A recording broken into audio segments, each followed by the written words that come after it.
L'inaptitude définitive, c'est le diagnostic médical le plus redouté dans une carrière de fonctionnaire. Le conseil médical vient de constater que vous ne pouvez plus jamais exercer votre emploi actuel. Mais contrairement à ce que beaucoup d'agents croient, ce n'est pas une fin. C'est un tournant. Deux issues s'ouvrent.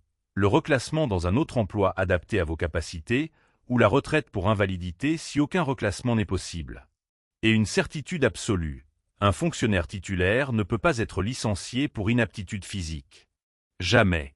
Comprendre précisément ce que la loi prévoit à ce moment de la carrière, c'est se donner les moyens de traverser cette procédure en défendant ses droits avec méthode. L'inaptitude définitive est constatée par le conseil médical en formation plénière. Ce n'est pas un médecin seul qui peut rendre ce constat. C'est une instance collégiale, réunissant des médecins et, dans sa formation plénière, des représentants de l'administration et du personnel. Cette structure collégiale est une garantie pour l'agent. La décision repose sur un examen collectif du dossier médical et non sur un avis individuel. La première distinction à intégrer immédiatement est fondamentale. Être inapte définitivement à ses fonctions actuelles ne signifie pas être inapte à toute activité professionnelle. Ce sont deux situations différentes, avec des conséquences radicalement différentes. Si l'inaptitude concerne uniquement l'emploi actuel, un reclassement dans un autre corps ou cadre d'emploi adapté reste possible et doit être recherché.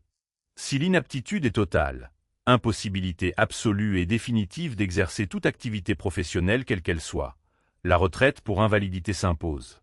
Le conseil médical se prononce précisément sur cette distinction. C'est sur la base de son avis que l'administration prend ensuite sa décision. Et dans tous les cas, un fonctionnaire titulaire ne peut pas être licencié pour inaptitude physique. C'est une protection fondamentale du statut de la fonction publique.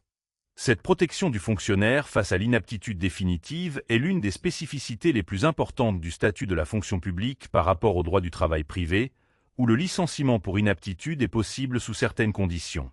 Dans la fonction publique, ce filet de protection est absolu pour les titulaires. La procédure de constatation de l'inaptitude définitive se déroule en 4 étapes. Première étape, la saisine du conseil médical en formation plénière. L'administration ou l'agent lui-même peut initier cette saisine. L'agent peut joindre à son dossier tout document médical qu'il juge utile, et il a le droit de se faire accompagner d'un médecin de son choix lors des examens médicaux. Deuxième étape, l'expertise médicale. Le conseil médical peut ordonner une expertise complémentaire s'il estime nécessaire pour trancher sur la permanence de l'inaptitude et son étendue. Cette possibilité d'expertise supplémentaire est une garantie que la décision sera fondée sur un examen sérieux et complet de la situation médicale. Troisième étape, l'avis du conseil médical. Le conseil se prononce, inaptitude définitive à ses fonctions, avec ou sans possibilité de reclassement dans un autre emploi de la fonction publique. Cet avis est motivé et transmis à l'administration. L'agent en reçoit notification. Quatrième étape, la décision de l'administration. Sur la base de l'avis du conseil médical, l'administration décide. Soit elle engage une procédure de reclassement dans un autre corps ou cadre d'emploi adapté, soit elle prononce la mise en retraite pour invalidité si l'inaptitude est totale ou si aucun reclassement n'est envisageable. L'agent a le droit d'être accompagné à chaque étape de cette procédure, par un médecin de son choix lors des expertises, par un représentant syndical lors des échanges avec l'administration et par son assistant de service social du personnel pour l'ensemble des démarches qui découlent de la procédure médicale et statutaire. Les deux issues de l'inaptitude définitive ont des caractéristiques très différentes qu'il faut connaître. Le reclassement intervient quand un poste adapté aux capacités médicales restantes de l'agent peut être trouvé dans un autre corps ou cadre d'emploi de la fonction publique. L'administration est tenue de conduire cette recherche activement. Nous y reviendrons dans le prochain épisode. Si le reclassement s'effectue dans un corps de niveau inférieur au corps actuel, le traitement antérieur est maintenu grâce à une indemnité compensatrice. Et pendant toute la durée de la procédure de reclassement, le traitement est maintenu jusqu'à la décision finale. L'agent n'est pas sans revenu pendant cette période. La retraite pour invalidité, elle, peut être accordée à n'importe quel âge, sans condition de durée de service, ce qui la distingue fondamentalement de la retraite ordinaire. Si l'invalidité est imputable au service, c'est-à-dire directement liée à l'exercice des fonctions, la pension est calculée de façon plus favorable.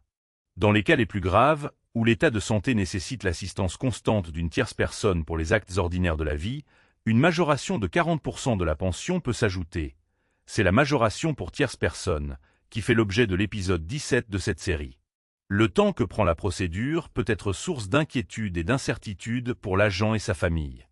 Il est important de savoir que pendant toute cette période, la protection statutaire s'applique, le traitement est maintenu, et aucune décision définitive ne peut être prise sans que la procédure réglementaire soit intégralement suivie. 3 pièges face à l'inaptitude définitive. Premier piège. Confondre inaptitude définitive à ses fonctions et inaptitude à tout emploi. Ces deux situations ont des conséquences radicalement différentes. Être inapte à son emploi actuel peut permettre un reclassement dans un autre corps. Être inapte à toute activité ouvre sur la retraite pour invalidité. Le conseil médical se prononce précisément sur ce point. Lisez attentivement l'avis qui vous est notifié et ne restez pas seul face à cette lecture. Si les termes ne sont pas clairs, demandez des précisions à votre service RH ou consultez votre assistant de service social du personnel. Deuxième piège. Pensez qu'un fonctionnaire peut être licencié pour inaptitude physique. Ce n'est pas légalement possible pour un titulaire.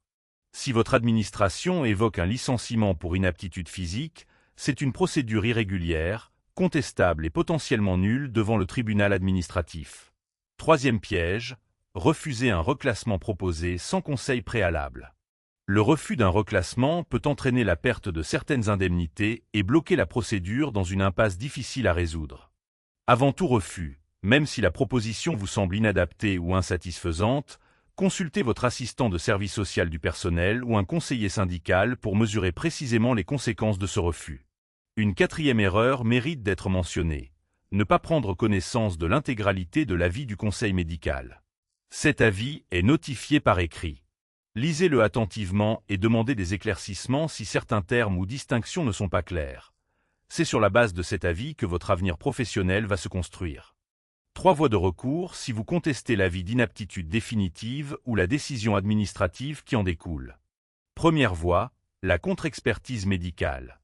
Si vous estimez que les conclusions du conseil médical ne reflètent pas fidèlement votre état de santé réel, vous pouvez demander qu'un autre médecin agréé réalise un nouvel examen indépendant. La demande doit être formulée rapidement après la notification des conclusions, dans les délais réglementaires applicables. Ne laissez pas expirer ce délai sans avoir exercé ce droit si vous le jugez utile. Deuxième voie, la saisine du conseil médical pour expertise contradictoire. Le conseil médical peut réviser son avis si de nouveaux éléments médicaux substantiels le justifient. C'est souvent la voie la plus efficace lorsque le désaccord porte sur l'appréciation médicale de l'étendue de l'inaptitude, notamment sur la distinction entre inaptitude aux fonctions et inaptitude à tout emploi. Troisième voie, le recours contentieux devant le tribunal administratif. Si la décision administrative prise sur la base de l'avis vous semble illégale, notamment si la procédure de saisine a été irrégulière, le tribunal administratif peut être saisi après recours gracieux préalable. Votre assistant de service social du personnel peut vous accompagner dans toutes ces démarches.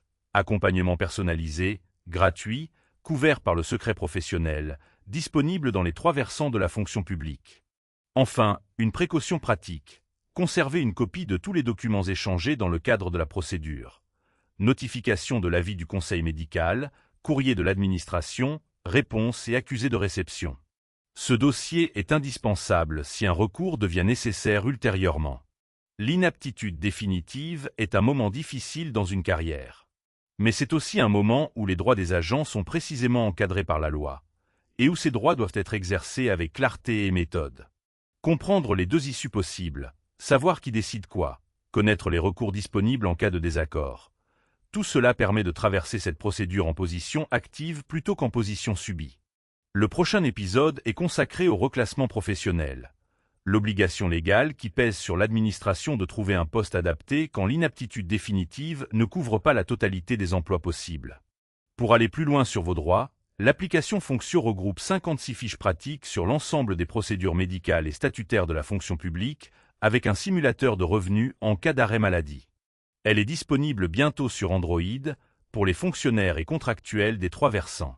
Si vous souhaitez mieux comprendre chacune de ces procédures ou simuler l'impact financier d'un arrêt maladie prolongé sur vos revenus, l'application Fonction est conçue pour vous. 56 fiches claires, un simulateur de revenus, disponible bientôt sur Android pour les fonctionnaires et contractuels des 3 versants.